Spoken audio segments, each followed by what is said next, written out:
जय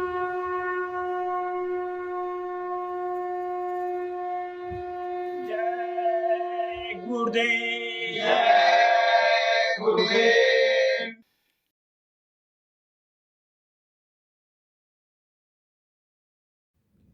जय गुरुदेव।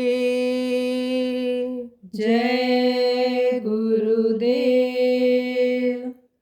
हमारो मन गुरु चरणन में अटको, हमारो मन गुरु चरणन में अटको।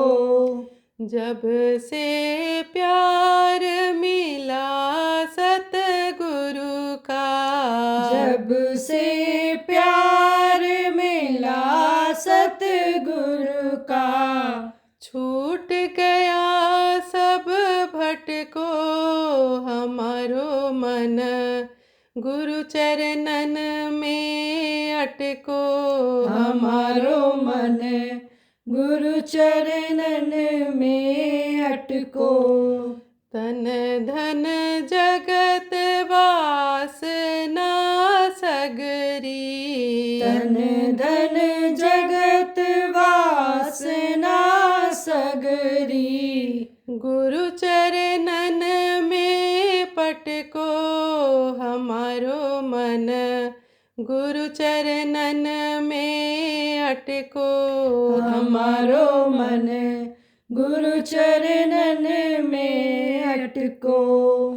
तन धन मतलब के ये साथी, तन धन मतलब के ये साथी, हमको तजी के सटको।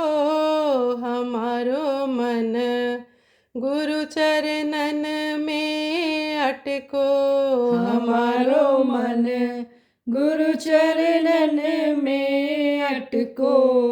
अब तो हम हमरे एक सतगुरु, अब तो हम हमरे एक सतगुरु, बीच न कोई अटको। हमारो मन गुरु चरणन में अटको, हमारो मन गुरु चरणन में अटको। हे सतगुरु तेरी कृपा निहारूं, हे सतगुरु तेरी कृपा निहारूं। द्वैत मिटाओ अब तो। हमारो मन गुरु चरणन में अटको, हमारो मन गुरु चरणन में अटको। हमारो मन गुरु चरणन में अटको। जय गुरुदेव। जय गुरुदेव।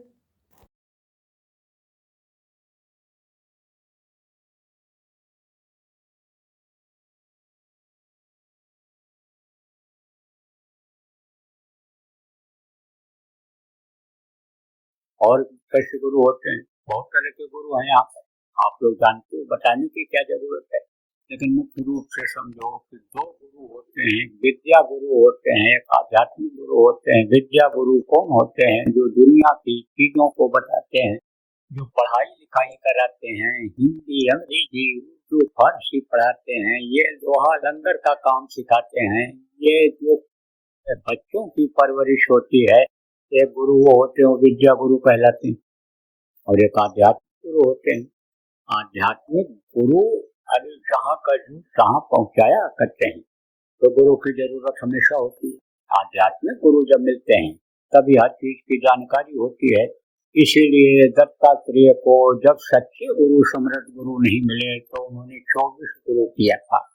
तो कहा गया कि पानी पिए छान कर, गुरु करे जानकर, गुरु समझ करके बनाना चाहिए। और जब मिल जाए सच्चे गुरु तब आप ये समझो कि बाकी फिर गुरु करने की कोई जरूरत नहीं रह जाएगी। तो जब वो सच्चे गुरु मिल जाते तब ये जो पूजा पाठ ये होता है, इसका समझ में आना ये समझ में आ जाता है और उसका फल मिलता है। समझे? गुरुबिन माला फेरते और गुरुबिन करते दान और गुरुबिन निष्फल सब भया। जो है वेद पुराण, भूत पुराण में भी ये बातें मिलती हैं। वेद में सब लिखा हुआ है, पूरा संविधान बना हुआ है, यानी विश्व के जीवों का संविधान वेद में है। और वेद से ही अब पुराण निकले हैं, आसानी से समझाने के लिए लोगों ने इसको बना दिया है। तो सब में ये बात मिलती है कि सब निष्फल जाता है, बेकार जाता है। अब आज देखो बेकार जा रहा है बहुत से लोगों का। क्या बेकार जा रहा है? दान पुण्य बेकार जा रहा है। कैसे बेकार जा रहा है? जानते हैं कि किसको दान देना चाहिए? कहते हैं कि दान, गौदान, कन्यादान, मतदान, इसको देने से पहले देख लेना चाहिए कि कैसा है। लड़की की शादी करने से पहले लड़का देखा जाता है, घर देखा जाता है, ये देखा जाता है तंदुरुस्ती कैसी है, कमा के खिला पाएगा नहीं खिला पाएगा, प्यार दे पाएगा नहीं दे पाएगा, संतान उत्पन्न कर पाएगा नहीं कर पाएगा, इन सब चीजों को देखा जाता है। बूढ़े बुजुर्ग लोग सब इन चीजों को देखते हैं। आप ये देखो, कोई भी दान देने से पहले इसी तरह से देखना चाहिए कि हम जो दान देते हैं उसका उपयोग सही जगह पर होगा कि नहीं होगा। हमने तो दान दे दिया, मान लो जमीन ही दे दिया, अब वो जमीन को ले लिया, उसके नाम से जब हो गया तो बेच दिया। पहले कहा था कि हम क्या करेंगे, पूजा पाठ करेंगे, मंदिर बनाएंगे, आश्रम बनाएंगे, यहाँ पर उपदेश करवाएंगे, लेकिन ऐसे आदमी को दे दिया न देख करके कि जो उसको बेच दिया, दुकानें खुलवा दिया।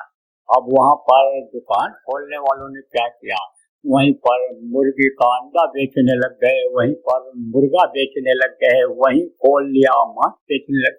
अब दुकान उसकी हो गई, अब दुकान उसकी हो गई तो कुछ भी खोले। तो ऐसे ही समझो कि वो निष्फल जाता है। किसी को दे दिया, 5 रुपया आपने दे दिया और ले गया, कहाँ ले गए? वहां से जहाँ से असलहा बनता है वहां उसको दे दिया और असलहा बनवा लिया। अब उससे मारा, किसको मारा? जानवर को मारा, काटा, आदमी को दिखाया, आदमी को गोली मार करके छीन लिया, तो वो निष्फल गया कि नहीं गया? गया वहां मांस की दुकान पर दे दिया, मांस ला करके पकाया, खाया, अपने सामने मुर्गा कटवाया, बकरा कटवाया, पैसा देकर, तो निष्फल जाएगा नहीं जाएगा? अब आपको क्या पता है? आप तो कहोगे भाई दान हमने दे दिया, लेकिन उसका असर आता है, उसका असर आता है, इस चीज को आपको समझना चाहिए। तो वो निष्फल जाता है। और क्या निष्फल जा रहा है ये बता दें आपको। ये जो पूजा पाठ और यज्ञ जब तक सब जो हो रहा है, बहुत से लोगों का निष्फल जा रहा है। तो निष्फल जा रहा है, इसलिए निष्फल जा रहा है कि जहाँ पूजा पाठ करते हैं वो मंदिर ही गंदा है। कौन सा मंदिर? एक मिट्टी और पत्थर का मंदिर होता है और ये मानव मंदिर है जिसको असफल मखलूकात कहा गया। देवनारायणी शरीर जिसको कहा देवता, मतलब देवनारायणी शरीर कहा महात्माओं ने, जिसको समझो स्पिरिचुअल टेम्पल कहा गया है, लिविंग ऑफ गॉड, जिसको समझो स्पिरिचुअल टेम्पल कहा गया है। आध्यात्मिक मंदिर है ये मनुष्य शरीर कि जिसमें वो निवास करता है प्रभु, और करता भी इसी में है। और अगर न करता होता, न देखा होता, किसने? मीरा ने। तो मीरा कैसे कहती कि घट घट मेरा साइया सुनी सेज न कोय, और बलिहारी व घट का जा घट प्रगट होए। कैसे कहते कबीर साहब कि क्यों तिल माही तेल है, यूं चकमक में आग, तेरा साईं तुझ में जान सके सो जान, कस्तूरी कुंडल बसे मृग ढूंढ है बनमाही, ऐसे घट घट राम है दुनिया देखत में। तो देखा उन्होंने, तभी तो कहा। अरे देखा जब उधर माधुसूदन राजा देखो वो ब्रह्मांड दिखाया, अंदर में ही उन्होंने देखा कि करोड़ों विष्णु, करोड़ों ब्रह्मा, करोड़ों शिव को उन्होंने देखा। तो समझो कि ऐसे कैसे लिख देते। तो उदाहरण देकर इसलिए समझाता हूँ कि आपके समझ में आ जाए, या आप ज्यादा पढ़े लिखे लोग हो तो ये न कहो बाबा आए और अपने मन से गढ़ करके बता करके चल करके समझा करके चले गए। अरे भाई उदाहरण देकर इसलिए समझाता हूँ कि आपको विश्वास हो जाए कि जो मैं बता समझा रहा हूँ इसको और भी महात्माएं हैं तो बता करके गए हैं, लिख करके गए हैं। तो अब आप ये समझो प्रेम, ये मानो मंदिर ही गंदा हो रहा है। क्यों? कहा गया ना, जैसा खाओ अन्न वैसा होवे मन और जैसा पियो पानी वैसी होवे वाणी। अब ये ऐसा कोई अनाज खा लो जो दस्तावर हो तो मन आपका पसंद रहेगा? नहीं रहेगा। दस्तावर अनाज बढ़िया से बढ़िया बना दिया जाए, एक मसाला डाल करके या केवड़ा इलायची और आप समझो दूध डाल करके खीर बढ़िया बना दिया जाए और उसको खाओ और दस्त आने लग जाए तो मन प्रसन्न रहेगा? नहीं रहेगा। ऐसे ही समझ लो, जैसा अन्न आदमी खाता है वैसा ही मन होता है और जैसा पानी पीता है। कहीं कहीं का पानी खराब होता है, कहीं कहीं आप जाओ देखो देखा बढ़ा हुआ रहता है और नीचे का भी स्थान बढ़ जाता है। पानी का असर है। कहीं कहीं का पानी देखो खारा है, अब खारा पानी पी लो अगर आप जाओ तो एकदम खारा खारा मन रहेगा।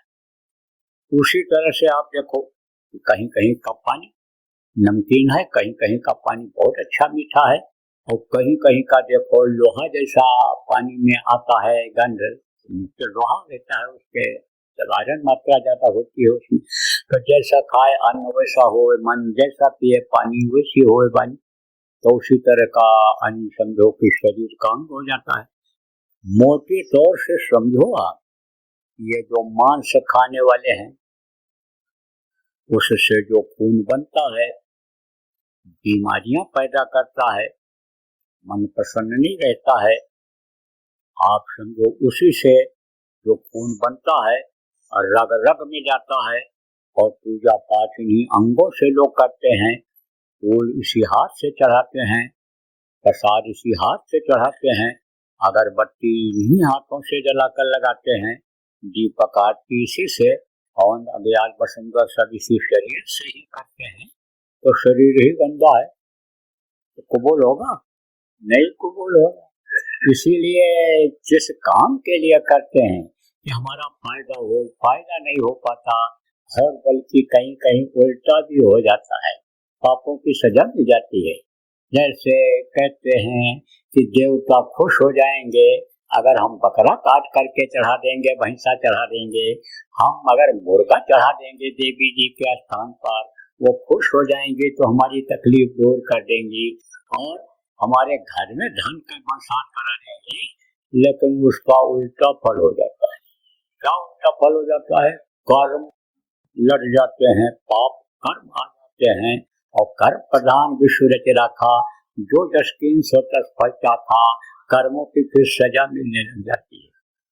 तो कहने का मतलब यह है कि इस मनुष्य शरीर को पाक साफ रखो, गंदगी मत करो, क्योंकि जब माँ के पेट में थे उल्टे टंगे हुए थे और प्रभु से दिन रात प्रार्थना करते रहते थे कि आओ प्रभु कृपा करो यही भांति सब तज भजन करो दिन राति। तब उसने दया करके मौका दे दिया, हाथ पैर आंख कान ठीक से बना दिया। लेकिन उस समय उसने कहा था कि जिस काम के लिए तुम मनुष्य शरीर को मांग रहे हो वो काम तुम जाकर कर, और ये हमारा मानव मंदिर जो हम तैयार करवा दे रहे हैं, माँ के पेट में तैयार हो रहा है, इसको तू गंदा मत करना। और दिन रात जो तू कह रहा था भजन करो दिन रात, अरे दिन रात भजन करो प्रभु, मैं आपको बराबर याद करता रहूंगा, तो गंदे शरीर से मत करना, इसके अंदर मुर्दा मांस मत डालना, इसको पाक साफ रखना और हाथ पैर आंख कान ये जो बना दिया है इससे आप ऐसा खराब कर्म मत करना जिससे गंदगी आवे, पाप आवे और नहीं तो सजा मिल जाएगी। यह भी उसने कहा था। तो आज सत्संग में यही सब बातें याद करने की जरूरत है कि सजा भारी न मिल जाए, आपको नरकों में न डाल दिया जाओ, 84 नए चक्कर लगाओ, आप समझो कि इसी हानि समझो जीवन में पार हो जाओ, ऐसा काम करो। तो इसको साफ सुथरा रखना, गंदा ये न होने पावे और नाम की करना कमाई। कौन सा नाम? जिसके बारे में भी आपको बता रहा था, वो ध्वन्यात्मक नाम, जो नाम रहा संतनाधीन। गुरु महाराज हमारे संत थे, नामदान दिया। काफी लोगों को इसमें ऐसे बैठे हो जिनको गुरु महाराज ने नामदान दिया था। तो नाम की करो कमाई। अब कहोगे भाई कमाई कैसे होती है? देखो, गुरु महाराज ने कहा था भजन, ध्यान और सुमिरन बच्चों रोज करते रहना, यही है कमाई। यह ऐसी कमाई है जिसको कोई छीन नहीं सकता है। ये जो कमाई है, करके आप लेकर के रुपया आओ, मजदूरी का, तनख्वाह का, ये कट जाएगा, मार के कोई ले जा सकता है, छीन कर ले जा सकता है। कहीं ऐसी जगह रख दिया ये कागज का नोट, चूहे ही खा गए, कोई चोर ही उठा ले गया, आग लग गई, जल गया। लेकिन वो कमाई जहाँ ये रुपया पैसा, ये दौलत खत्म हो जाती है, आध्यात्मिक दौलत की शुरुआत होती है, वो आपकी कोई ले नहीं सकता है। आध्यात्मिक कमाई उसी को कहते हैं। तो सुमिरन करो, ध्यान करो, भजन करो, गुरु महाराज को पहचानने की कोशिश करो। जब आप ध्यान लगाओगे, अंतर में गुरु का रूप देखोगे, तब आपको विश्वास हो जाएगा। इसलिए ध्यान जरूर लगाओ, भजन जरूर करो। कुछ लोग कहोगे मैं करता भी, करते भी, ऐसा कुछ नहीं कि नहीं करते हैं, कुछ करते भी, उसको कोई मिलता भी है। क्योंकि जो जितना मेहनत करता है उसको वैसी ही मजदूरी मिलती है। जो जितना मेहनत करता है नौकरी में, जल्दी प्रमोशन, जल्दी तरक्की होती है। जो सुबह जल्दी दुकान खोल देता है, मेहनत ईमानदारी से काम करता है, बिक्री ज्यादा होती है, ग्राहक उसके पास ज्यादा आते हैं, ज्यादा कमाई होती है। तो जो जस करे सो तस फल चाहता, जो जैसा करता है उससे उसको फल मिलता है, कमाई मिलती है। सकल पदार्थ है जग माही, कर्महीन नर पावत नाही। जो कर्म नहीं करता है उसको कुछ नहीं मिलता है, न दुनिया की दौलत मिलती है, न आध्यात्मिक दौलत मिलती है। लेकिन जो कर्म करते हैं उनको मिलता है। साधक ऐसे जो लगातार साधना करते हैं, मिलता भी, लेकिन थोड़े बहुत हैं। ज्यादातर ऐसे लोग हैं जो नहीं करते हैं। वो तो देव देव आलसी पुकारा, वो तो कहते हैं कि चलो अब तो हमको गुरु मिल गए, समर्थ गुरु मिल गए, गुरु तो पार करेंगे ही करेंगे। अरे भाई, गुरु पार तो करेंगे, वो तो सब ठीक है, कर सकते हैं, लेकिन जब तुम भी कुछ करोगे तब तो गुरु महाराज कुछ करेंगे। तो कुछ करो ही नहीं तब तो गुरु महाराज ही सब करेंगे। तो गुरु महाराज क्यों करेंगे? तो कर्जा खाए आप, इसलिए कुछ तुम भी करो, गुरु महाराज ज्यादा करेंगे, तब पार हो पाओगे। तो करो। अब आप तो पूछा जाए करने वालों से कि आपको कुछ दिखाई सुनाई पड़ता है? कहोगे कुछ नहीं दिखाई सुनाई।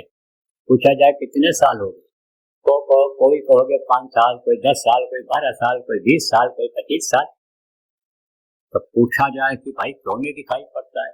कहोगे मन नहीं रुकता है, मन ही नहीं रुकता है। तो मन कहाँ जाता है? तो मन कहाँ जाता है? तब कहोगे इसे भ्रमित करता रहता है, उठाता रहता, बैठने नहीं देता है। कभी कहता खाओ, कभी कहता घूमो, कभी कहता बच्चों से प्यार करो, कभी कहता है गाय बैल का चलो सेवा करो, कभी कुछ इधर उधर लगा रहता है। तब तो भाई ऐसा क्यों होता है? अरे हमारे समझ में नहीं आता है क्यों होता है। अब ऐसा होता क्यों है? इसलिए होता है कि जो शरीर से आपने कर्म किया, आप ये समझो कि वो कर्म शरीर के ऊपर आया। जो धन से आपका बुरा कर्म बन गया, आप ये समझो कि उसकी वजह से धन की तरफ ही आपका मन ले जा रहा है, और मन से पाप होता है, मन से भी पाप हो जाता है, सूझ गलत हो जाती है, बुद्धि उसी से खराब होती है। तो समझो मन से पाप आ जाता है। अब ये तीनों कर्म जो आ जाते हैं, आप ये समझो उसी वजह से मन ये नहीं रुकता है, मन वैसा ही हो जाता है। तो आप जब मन कब साफ होगा? मन के ऊपर से आवरण पर्दा हटेगा कब? कर्म हटेगा कब?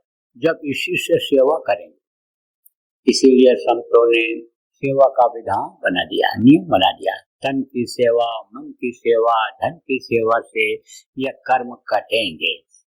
तो कहोगे भाई मैं तो करता हूँ, करते भी हो।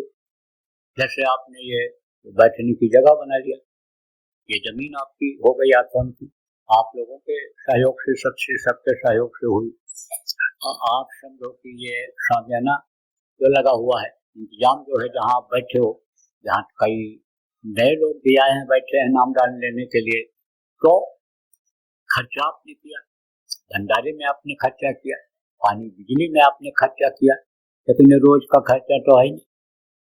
और झूठ बोलना, बेईमानी करना और ये सब जो चीजें हैं मान सम्मान के लिए, पेट के लिए, ये तो रोज का काम है।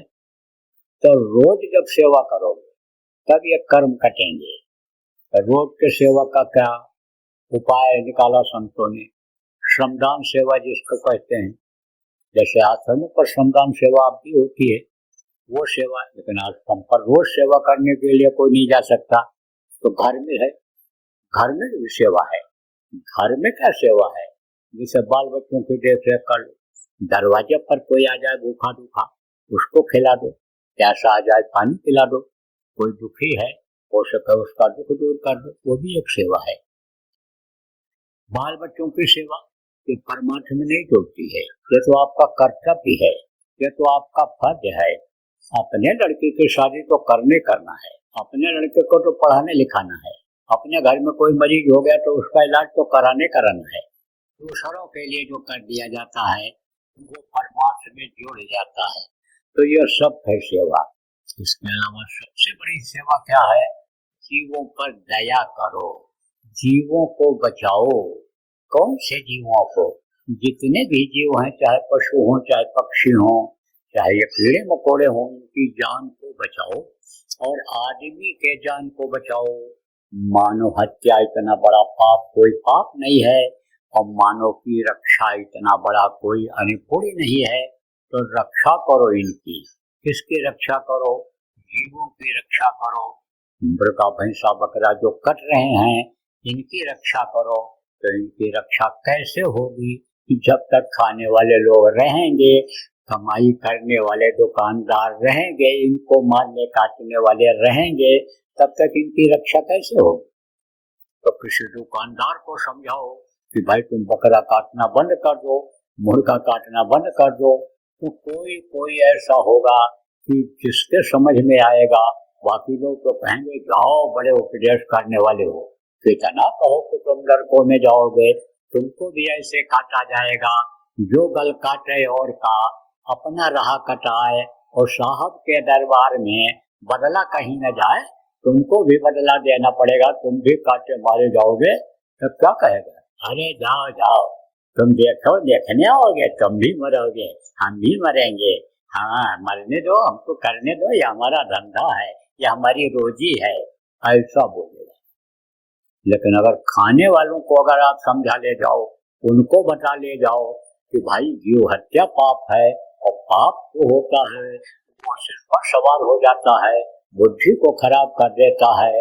घर घर में बीमारी देखो इसी वजह से आ रही है, लड़ाई झगड़ा कुछ गुस्सा आ जाता है इसी वजह से आता है, अपराध भ्रष्टाचार इसी वजह से होता है। इन गंदी चीजों को छोड़ दो।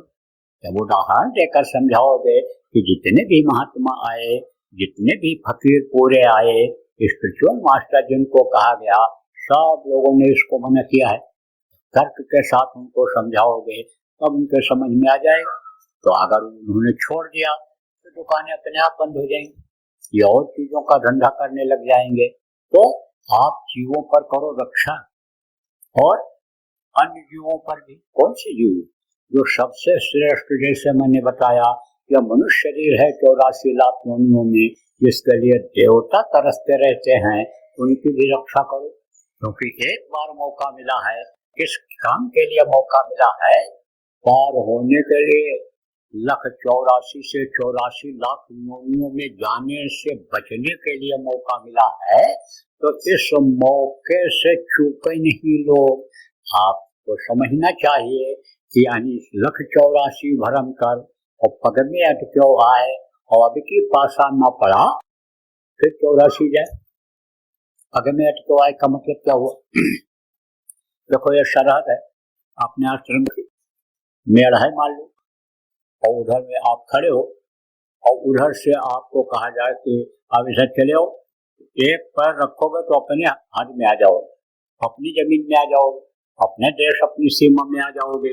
तो पग में अटको आए, ऐसे एक पैर इधर से उधर रखो तो पार हो जाओ, फिर 84 में नहीं आना पड़ेगा। तो अब आप ये समझो, एक बार ये आपको मौका मिला है, अपने लिए भी मौका मिला है और दूसरों को समझाने के लिए मौका मिला है। तो दूसरों को भी समझाओ कि भाई खाने पीने मौज मस्ती के लिए नहीं आए हो। पशु और पक्षी भी देखो खाते हैं, सोते हैं, बच्चा पैदा करते हैं और दुनिया संसार से चले जाते हैं। यही काम अगर आप भी करते रहोगे तो आपका ये देव दुर्लभ शरीर पाने का मतलब क्या निकलेगा। तो जब समझाओगे, बताओगे, नाम के बारे में उनको बताओगे, ये नाम ले लो जो इस वक्त पर फायदेमंद है, जिसके लिए कहा गया वक्त के डॉक्टर, वक्त के वैद्य, वक्त के मास्टर, वक्त के गुरु, वक्त पर नाम की जरूरत होती है। तो यह नाम देने वाले हैं, ले लो और नाम की कमाई करो। जोड़ो भी कोई सूरत शब्द से सूरत को अपने जोड़ो, समझाओ उनको, बताओ उनको। नामदान मोटी बात समझो कि दिला करके भजन ध्यान घाट पर उनको बैठाओ कि जिससे घाट पर बैठ करके प्रभु को याद करने लग जाए और प्रभु दया कर दे और एक ही जन्म में पार हो जाए। तो यह सेवा करो। अब साधारण भाषा में आपको बता दूं, शाकाहारी का प्रचार करो, नशा मुक्त का प्रचार करो, ईश्वर बाध्यता लोगों के अंदर में लाओ, देशभक्ति लोगों के अंदर में लाओ, मानव प्रेम लोगों के अंदर में लाओ। जो इस वक्त पर प्रेम लोगों में खत्म हो रहा है, प्रेम का जज्बा पैदा करो। ये सब काम करो, प्रचार प्रसार कर। शुरुआत की सेवा हो, उससे कर्म कटेंगे। जब कर्म कटेंगे तब भजन में मन लगेगा। तो देखो, अब आपको जो नए लोग आए हो, आपको नामदान दिया जाएगा। दोनों की बात करता हूँ क्योंकि गुरु महाराज ने कहा था, आपको याद होगा, कहाँ कहा था, बशीरतगंज सुन्नाव में। बहुत पहले, अपने शरीर छोड़ने से काफी पहले ही कहा करके गए थे कि नए लोगों को नामदान देंगे और पुरानों की संभाल करेंगे। दोनों काम करने में लगा हुआ हूँ क्योंकि गुरु के आदेश का पालन ही गुरु भक्ति होती है। तो दोनों काम में लगा हुआ हूँ, पुरानों की भी संभाल की बात करता रहता हूँ और जो मेरे से हो सकता है संभाल भी करता हूँ और नए लोगों को नामदान भी देता हूँ। नए लोगों को आपको बताते ये लोग लाए हैं, नामदान आपको दिया जाएगा। उस समय कमी नहीं की जाती है। कहीं भी जाता हूँ, सब जगह नामदान देता हूँ। विदेशों में गया, 15 देशों में नामदान दे करके आया हूँ। तो प्रेमियों, आपको भी नामदान दूंगा। कौन सा नाम? यही अभी जो आपको बताया, और भी बता दूं को, वही नाम जो मीरा को उनके गुरु ने दिया। उन्होंने कहा, पायो मैंने नाम रतन धन पायो, वस्तु अमूलक दी मेरे सतगुरु कृपा करे अपनायो। आप ये समझो, परिवर्तन की बेला में विनाश बहुत होता है। सतयुग के लायक इनको बनाओ। सतयुग के लायक वही लोग बन पाएंगे जो शाकाहारी रहेंगे, नशा मुक्त रहेंगे, जो ईश्वरवादी खुदा परस्त इनको कहते हैं वो रहेंगे, जो भगवान को याद करेंगे, नाम की कमाई करेंगे, जो साधना करेंगे। बचेगा साध जन कोई, जो सत से लौ लगाएगा वही सतयुग देख पाएगा। सतयुग के लायक बनो। हम तो बराबर प्रार्थना करते रहते हैं, हाथ जोड़ कर विनय हमारी, सजो नशा बनो शाकाहारी, छोड़ो व्यभिचार बनो ब्रह्मचारी, और सतयुग लाने की करो तैयारी। जय गुरुदेव।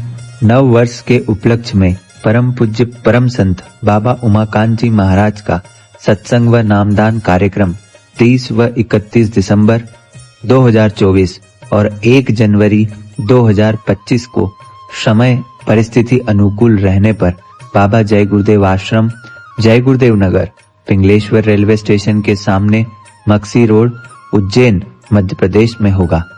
ये वही बाबा उमाकांत जी महाराज हैं जिनका दर्शन करने, सत्संग सुनने और उनके बताए रास्ते पर चलने से इंसान के दुख तकलीफों में आराम मिलने लगता है। पूरी तरह से निशुल्क इस आध्यात्मिक कार्यक्रम में सभी जाति धर्म के लोग सपरिवार सादर आमंत्रित हैं। आप अपने कीमती समय में से थोड़ा समय निकालिए और परिवार, रिश्तेदार व मित्रों सहित पहुंचकर आध्यात्मिक व भौतिक लाभ अवश्य लीजिए। जय गुरुदेव।